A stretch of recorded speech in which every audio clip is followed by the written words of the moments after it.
Times. I had a lot of formative times here. I started coming here when I was 21. I'm 31. I started working here when I was 22, and it would have been 10 years if this place stayed open until April. Thanks a lot, guys. No, that's anything to do. These people are amazing. This is the first and only place my mom has ever seen this talk show. This talk show's been going for 5 years. It's their 5-year anniversary. I was bartending the night Barack Obama was elected president, which is both awesome, because like, oh, I got to witness history, but everyone else in the city was witnessing history in Grant Park, so that was nice.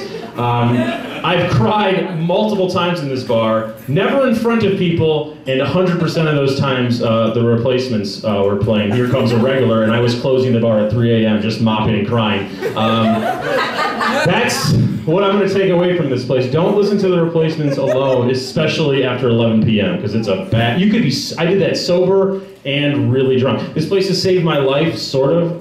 One night I was working, I was going to get out of here earlier than the 2 a.m. closing, but a regular came in and we got out of here at 2 a.m. And around 1:30 a.m. Someone was murdered at the bus stop I would have been waiting at. So that was a cool thing. Thanks everybody. White privilege really worked out that time. So thanks, Hungry Brain. Thank you, Hungry Brain, for not letting me murder people myself. Anyways. I was up very, very, very late on a Tuesday evening. For the listener at home, it is Friday. That means it's been 72 hours. I was up very late, trying to work on like everything I wanted to fit into this last monologue here.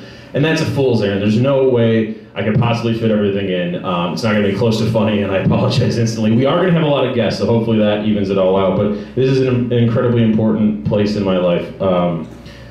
I'm not going to cry because I don't have feelings and there's people here. I'm also married and I'm wearing a summer suit, so I'm pretty much fucking awesome. You can't hurt me right now. I'm Eminem for all intents and purposes.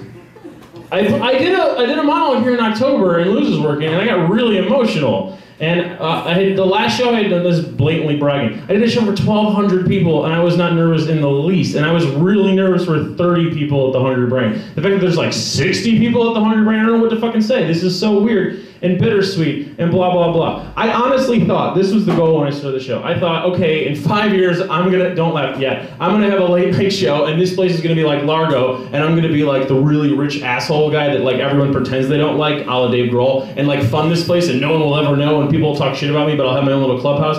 And that didn't work out, so I'd like to apologize. I'd like to apologize for not succeeding. I've been to weddings because of this place. I've met people from working the door and went to their weddings. And I invited people that I met via this place to my wedding. And I wish I invited more people from this place to my wedding, but I didn't think they made enough money, but they obviously made more money than me, so I should have invited them, and I still feel bad about that. Sorry to the Pritchards that are in the audience tonight. I feel bad about that. This is weird. This has never been weird here. This has always been like the most not weird place for me. I guess this is me soaking it in. I don't know what that means, actually. Katie, who does amazing stuff here with this group called Everything is Terrible. Everything is Terrible has been going for a very long time, 6-7 years. And they started doing shows before this show, before You Meet Them Every Live, at the Hungry Brain. And this is when they did characters, so it was Kamar Gilgamesh, blah, blah, blah. And they would never appear on stage. So I had to host that show. And that was sort of my first time doing something like this, in the Hungry Brain in front of people. And the only takeaways I had from that is like, no matter how poorly I did, everyone in the bar was incredibly kind to me. And no matter how poor I was, I always smelled better than everyone and Everything is Terrible.